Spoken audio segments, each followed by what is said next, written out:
Hello guys, क्या हाल चाल। It's basically कल मैंने अपना वीडियो नहीं बनाई थी। द रीज़न इस मेरे को लगा कि डेली वीडियो बनाना भी एक मतलब इट्स लाइक डेली का भी ये देना थोड़ा मतलब अपने को भी कुछ चेंज तो फील होना चाहिए, उसके बाद ही मैं कुछ बोल सकता हूँ। और अभी कल से लेके आज तक मैंने कल वीडियो नहीं बनाई थी, तो कल और आज डे 3 और 4 मैं साथ में बना दे रहा हूँ। तो बेसिकली ये बोलना है कि समटाइम्स ना जब ये चीज़ों के प्रोसेस में रहो, अंडर प्रोसेस में रहो, तो माइंड में नेगेटिविटी बहुत ज़्यादा आने लग जाती है।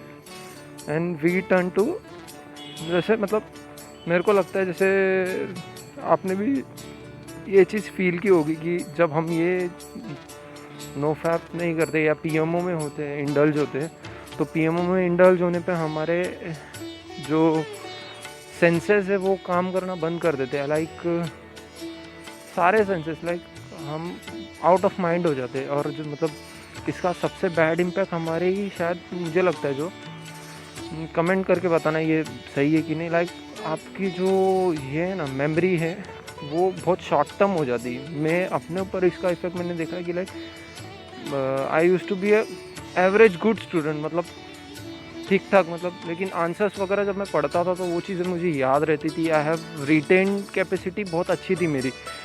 और लेकिन जब से मतलब पीएमओ में इंडल्ज हुआ, और शुरू की कुछ नहीं, लेकिन जब इतने सालों से, आपने मेरी पिछली वीडियो देखी रहेगी तो उसमें मैंने बताया आपको कि मैं कितने सालों से एडिक्ट था। तो इतने सालों के बाद जब इसका इम्पैक्ट क्या होता था कि एक तो एक चीज़ मैंने देखी कि ये चीज़ों में जब इंडल्ज रहो एकदम से, तो आप स्पिरिचुअल लेवल पे बहुत नीचे गिर जाते हो। मतलब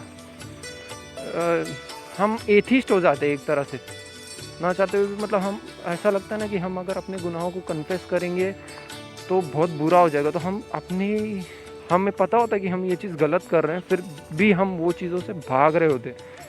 मतलब हम भागने की कोशिश करते, हमें वो चीज़ों को एक्सेप्ट नहीं करते कि हाँ मैं एडिक्ट हो चुका हूँ ये चीज़ का, या ये चीज़ मुझे खा रही है अंदर ही अंदर, या ये चीज़ मेरे को परेशान कर रही है। हम वो चीज़ों से भागते हैं, अपने आप को बचाते हैं, मतलब कि नहीं नहीं नहीं मैं हूँ ही नहीं। मतलब हम एडमिट ही नहीं करना चाहते कि मेरे को ये चीज़ की प्रॉब्लम है। और सॉल्यूशन तब तक स्टार्ट नहीं होगा जब तक हम अपने प्रॉब्लम्स को एडमिट नहीं करेंगे।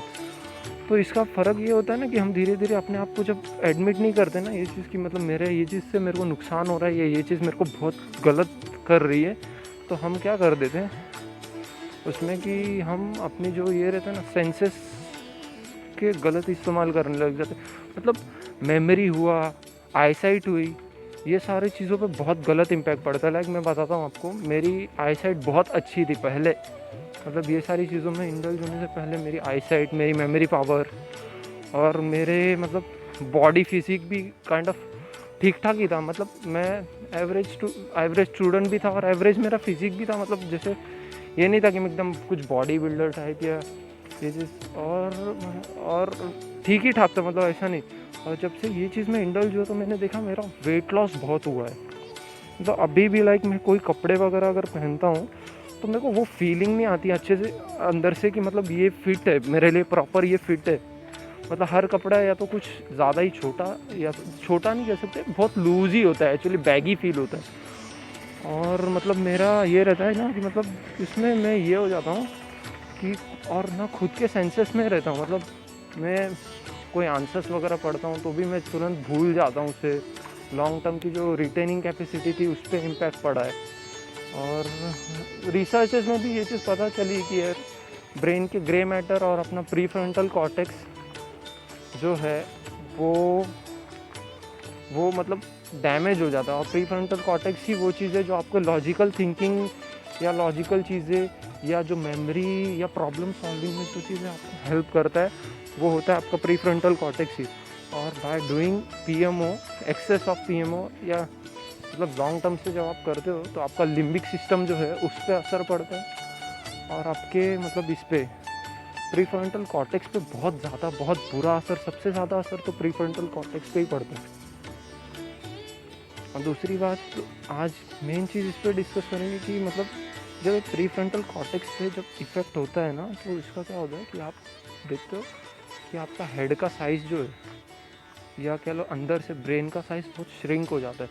और बस आप मतलब मैं पर्सनली अपना बता रहा हूँ कि बहुत इरिटेटेबल हो जाते हैं। मतलब थोड़ी सी भी प्रॉब्लम्स आ गई तो हम बहुत जल्दी से घबरा जाते हैं। मतलब ना फील करना जस्ट मतलब मैं जैसे अगर अभी ये वीडियो देखते टाइम अगर आप एक पीएमओ एडिक्ट हो और फैप करते हो ऑन डेली बेसिस या वीकली में भी, तो मतलब जो भी आप करते हो वो चीज़ बंद कर दो। मतलब लाइक अगर आप डेली बेसिस पे करते हो ना, तो वीक के लिए या 10 डेज़ के लिए बंद करिए करना, और फिर आपके रेगुलर चीज़ों में ये उसका असर देखना। मतलब मैं ये नहीं बोलता कि तुरंत आ जाएगा कि जादू हो जाएगा ऐसा कुछ, लेकिन धीरे धीरे ना मतलब आप नोटिस करोगे ना कि वो चीज़ों का फ़र्क पड़ रहा है। मतलब आपकी आईसाइट ठीक होने लग जाती है। बाल से रिलेटेड मतलब मैं ये बताऊँगा ना, ज़्यादा पीएमओ से ना हेयर डैमेज होने लग जाते हैं। और हेयर डैमेज बोले तो हेयर लॉस, बेवजह का हेयर लॉस होता है। मतलब आप अच्छी खासी क्वालिटी के ऑयल्स भी यूज़ करोगे, सब करोगे, फिर भी उसका रीज़न ये रहता है कि बॉडी का जो DHT लेवल रहता है, डाईहाइड्रोटेस्टोस्टेरोन, मतलब ये बैड टेस्टोस्टेरोन, जैसा लाइक गुड कोलेस्ट्रॉल और बैड कोलेस्ट्रॉल होता है, वैसे ही समझ लो ये भी टेस्टोस्टेरोन, बट ये बैड टेस्टोस्टेरोन है एक। तो ये जो है इससे क्या होता है कि इसका इम्पैक्ट आपके केराटिन पे बहुत, मतलब हेयर जो फॉलिकल्स है या उस पर बहुत पड़ता है। उसकी वजह से क्या होता है कि कफ धातु जो रहता है, कफ धातु की वृद्धि हो जाती है यहाँ पर आपके, मतलब आपके स्काल्प पे कफ बढ़ जाता है, और जिसकी वजह से मतलब वो इजीली डैमेज हो जाता है। मतलब हेयर का जो रूट्स रहता है वो इजीली डैमेजेबल होता है और इजीली टूटता है और झड़ जाता है। तो जब 10-15 दिन आप मतलब 10-15 दिन तो कंट्रोल करना है, और मतलब महीने 1.5 महीने आपने कर लिया ना, तो आप देखोगे हेयर क्वालिटी भी आपकी अच्छी हो जाती है। और दूसरी बात यह है ना कि जब आप नो फैप नहीं कर रहे होते हो तब नोटिस करना, और जब आप नो फैप कर रहे होते हो ये दोनों में चेंजेस नोटिस करना। मतलब जब हम फैपिंग करते रहते हैं या पीएमओ करते रहते हैं ना, हम हर चीज़ों को लेकर डरे हुए रहते हैं, हर चीज़ों में अपने अपने ही नेगेटिविटी ढूंढते। वो चीज़ें पॉजिटिव रहती भी है ना, मतलब कुछ चांसेस रहते भी अगर वो चीज़ के पॉजिटिव होने के, फिर भी हम पॉजिटिविटी को छोड़ के नेगेटिविटी पे फोकस करते।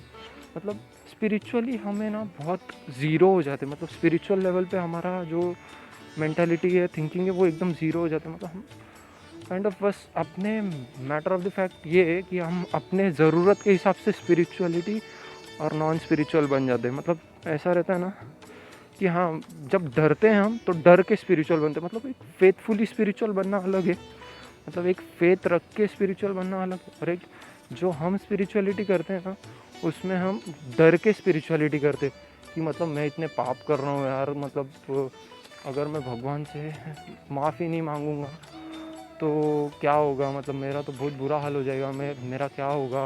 कहीं ना कहीं हमको ये सारी बातें रियलाइज़ रहती कि ये चीज़ें जो हो रही है, ये जो मैं कर रहा हूँ ये गलत है, स्टिल हम ये चीज़ें कंटिन्यू रखते हैं। और दूसरी बात ये रहता है ना कि जब हम एक्सेस लेवल पे पहुंच जाते हैं ना तो हम एथिस्ट भी बन जाते हैं। मैं खुद का एक्सपीरियंस बता रहा हूँ। लाइक हम ऐसा मानने लग जाते हैं ना, यार जान दे, भगवान तो कुछ है नहीं, जो होना रहेगा यही एक लाइफ है, अभी नहीं एंजॉय किया तो कब करेगा, ये बोल के हम मतलब वी कंटिन्यू फैपिंग। एंड उसका लॉस जैसा मैंने आपको बताया, प्री फ्रंटल कॉर्टेक्स श्रिंक हो जाना, मेमोरी लॉस हो जाना, और आप एथिस्ट हो जाना। Atheist in the sense non spiritual हो जाते हो। एक टाइम पे एथिस्ट लोग भी कुछ तो भी बिलीव करते रहेंगे, या उनके अंदर सेल्फ कॉन्फिडेंस तो भी रहता है। हमारे अंदर वो सेल्फ कॉन्फिडेंस कम हो जाता है और कुछ बचता ही नहीं। मतलब like we have no faith in anything. अपने खुद के ऊपर फेथ नहीं रहता है। अपने खुद के ऊपर फेथ बोलने से अच्छा मैं बोलूँगा सेल्फ कॉन्फिडेंस ही नहीं रहता कि मैं जो काम हाथ में लिया हूँ वो मैं पूरा कर पाऊँगा। मतलब ईजी से ईजी वर्क में भी हम खुद के ऊपर डाउट करने लग जाते हैं, और जहाँ ये सेल्फ डाउट आता है वहाँ पे ही हम ख़त्म हो जाते हैं। तो मेरा यही बोलना है इस वीडियो से आज के, कि ट्राई करेंगे आज से आप लेते हैं हम कि आज से 1 वीक चैलेंज लेते हैं। मतलब लाइक आज 21 है, आज से 7 डेज,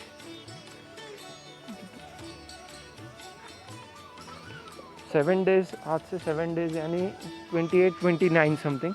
तो 29 या मंथ एंड तक, इन शॉर्ट मंथ एंड तक we we should take a vow that we don't gonna spill it out. Our semen we don't gonna spill it out. And comment करें फिर मेरे को 1 वीक के बाद आप कमेंट करके बताना कि आपको क्या क्या चेंजेस फील हो रहे हैं, या आपने पर्सनली, मैं नहीं बोलता कि डिक्टो वही चेंजेस आ जाएंगे, लेकिन आते हैं, मतलब मेरे हिसाब से तो लगता है कि आपको वो चेंजेस आएंगे ज़रूर। तो ट्राई करना और कमेंट में मेरे को बताना। That's it for today, signing out, man on journey. Thanks, x man.